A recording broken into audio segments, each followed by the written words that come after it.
镜头灯来到国内，真侪保养品内底拢有芦荟这种成分，不过若早出国可能会违规。台湾有一个去荷兰交换学生炸面膜器，内底有芦荟成分，违反当地入境的法规，罚款150欧元，下台票是6000块。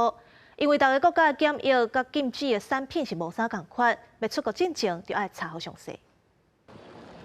出国佚佗一定要真注意当地入境的规范。有一位前往荷兰的交换生发文讲，伊早出国的面膜因为有对芦荟激出来的成分，伊违反荷兰入境的法规，互海关带到房间检查，是罚150欧元，大约是台票6000。没有听过哎。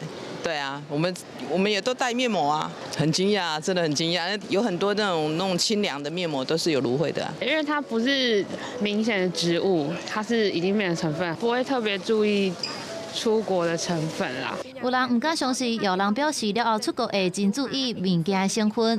旅游网请杰西大叔是提醒讲 ，CITES 强要登证的野生动植物国际贸易公约，又个叫做华盛顿公约，对超过38700种的野生动植物提供无共程度的保护。那目前呢，所有的芦荟都列入公约保护当中，除了化妆品所使用的翠叶芦荟是唯一一个不受公约管制的品种。英文标示呢有没有完整的话，会影响到海关的判断，所以需要有完整标示翠叶芦荟的英文学名才可以携带。欧盟的相关规定，那确实含芦荟的所有的萃取物，它的这个产品其实是禁止输入到欧盟里面的。